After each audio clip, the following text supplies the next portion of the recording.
La hausse de l'inflation, la hausse des taux, ça joue pas en faveur de l'or. Alors bien sûr, tout le contexte qui est à côté, qui est vraiment très inquiétant, maintient l'or à des niveaux élevés. Alors s'il y a bien un actif qui n'est pas en baisse, c'est l'or. L'or qui profite à fond du risque géopolitique, qui profite à fond du risque de guerre commerciale. Ceci étant, régulièrement, vous nous annoncez les $3000 en objectif. On n'y va pas. On les frôle, mais on les dépasse pas. On n'y arrive pas. On n'y arrive pas. Alors effectivement, il y a plein de bonnes nouvelles pour l'or. Toute la situation, déjà la baisse du Bitcoin, la baisse du Nasdaq, les inquiétudes géopolitiques, les instituts économiques, que ce soit aux États-Unis, en Europe ou ailleurs. Le contexte est une terre fertile aujourd'hui pour que l'or puisse monter. Maintenant, ils n'arrivent pas à franchir effectivement ces $2 950. Alors les analystes vous diront qu'ils avaient prédit début 2024 les 3000, qu'on y est presque, mais on n'y est pas encore.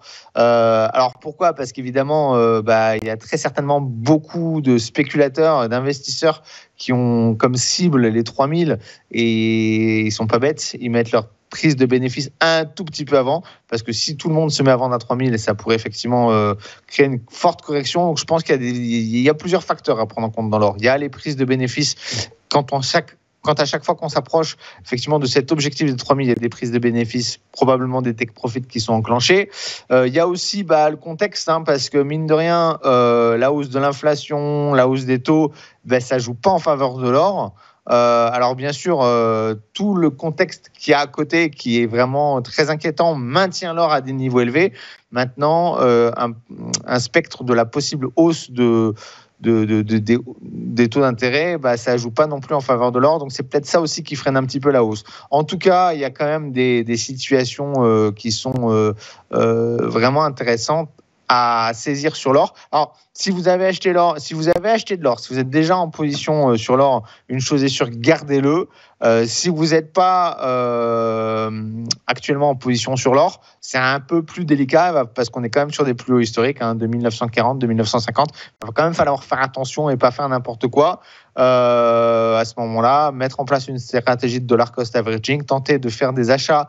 Là, je vous ai mis un canal de tendance qui est très clairement haussier, tenter d'acheter autant que possible dans le bas du canal.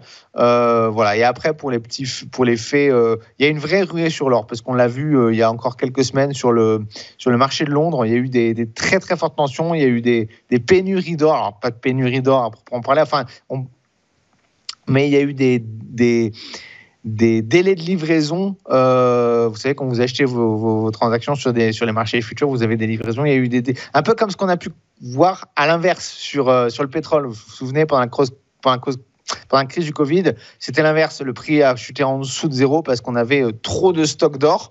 Là, il y a trop de stocks de pétrole. Là, c'est un peu l'inverse qui s'est produit sur l'or. Donc, il y a quand même des grosses tensions sur l'or. Si on arrive à franchir les 2950, ça pourrait casser à la hausse. Il y a aussi toute cette polémique autour de Fort Knox aux États-Unis, les réserves d'or aux États-Unis. On se pose aussi des questions sur les réserves d'or en France.